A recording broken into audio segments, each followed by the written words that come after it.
Alright, I've got to turn off the lights, but let's get to work. I guess let's get something done today. Let's see what we got here.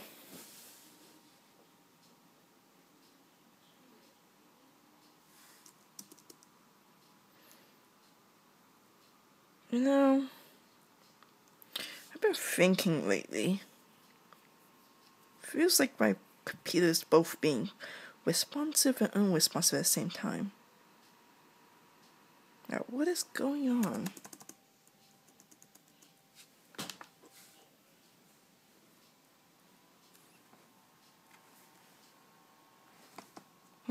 Oh, there we go. What's this? Hey, what do you think about artificial intelligence? When did I write this? Ugh. What am I supposed to do here? What do I think about it though?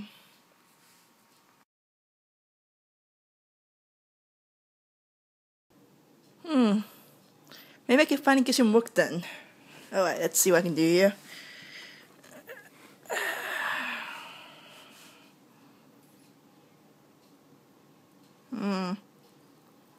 What a new message. Have you heard of the Turing Test? I bet I can beat it. If I do, does that mean intelligence can be measured and created through artificial means? Then what would be the difference between you and me in terms of intelligence? If not, then what is intelligence? Just no. What's going on with my computer? I got a pretty good deal on it. It was a little bit too cheap. Just no. Turing Test. What is the Turing Test?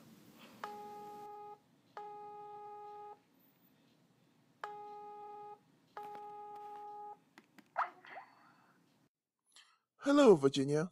Oh, don't fret the minor details here. It's just me talking to you. I see that you don't understand what the Turing Test is about. Well, you see, in 1950, a man named Alan Turing presented the idea that machines can indeed think. And I'm pretty darn sure I know what I'm doing here.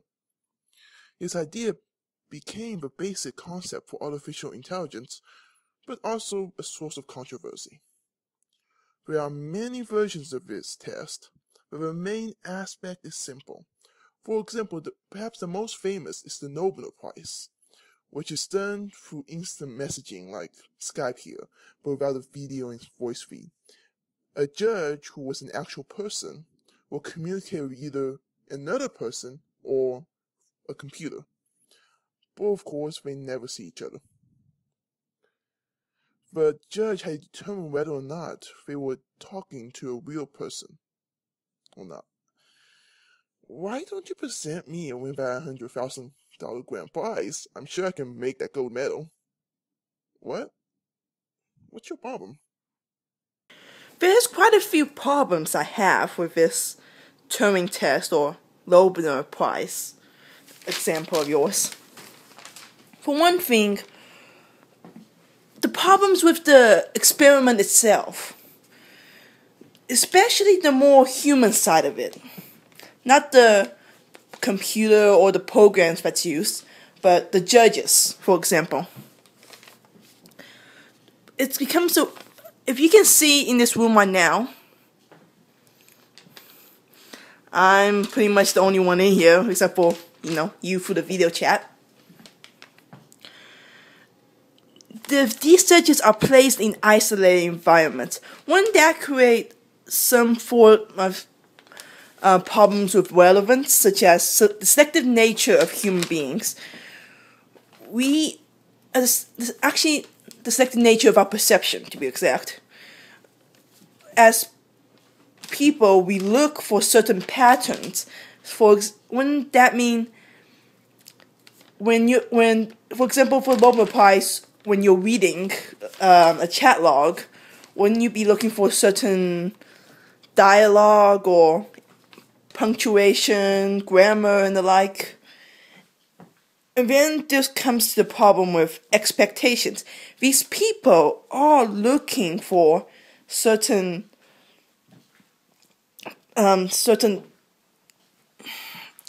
these are people looking for whether or not this is a human or a computer they're talking to. Then that might lead to misinterpreted information, for example.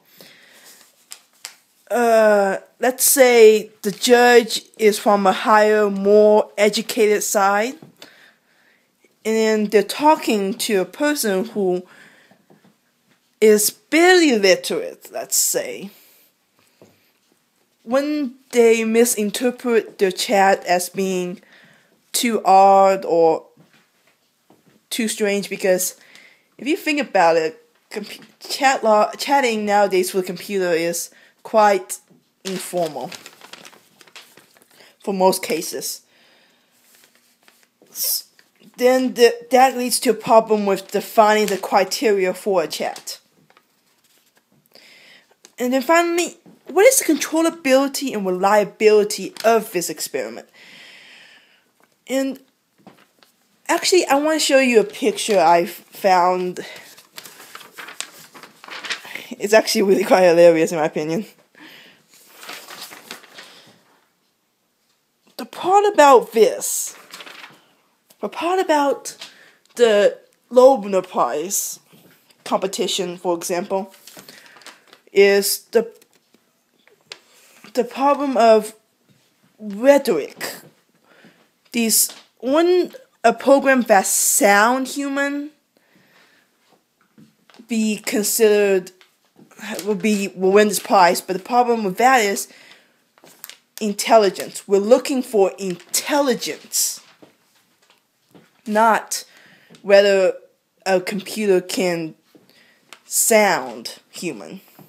And that leads to what you first asked me. Does that mean intelligence can be measured and created through artificial means? Then what would be the difference between you and me in terms of intelligence? If not, what is intelligence? Okay. Let me place it down. Intelligence is, by definition, the ability to gather knowledge and use skills. For your sake, I will define knowledge as information to, lower the bar. But then comes the problem with skill. Because artificial means contrived or false. So, and artificial is created by humans. So if it's created by us, where does artificial intelligence gain new skills? Programs can be programmed, and you can stack programs upon programs to edit coding as it progresses. But the problem comes down, can the computer think for itself? And in the end, I cannot accept artificial intelligence as the same as human intelligence in that sense, because human intelligence requires something more natural. Artificial intelligence implies something more measurable. Human intelligence, on the other hand, requires intuition to learn and develop these skills.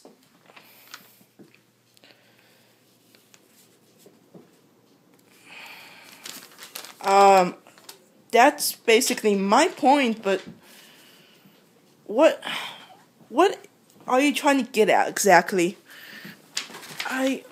Wait, are you even here anymore? Oh, gosh, it's gone. Okay, maybe I am going crazy.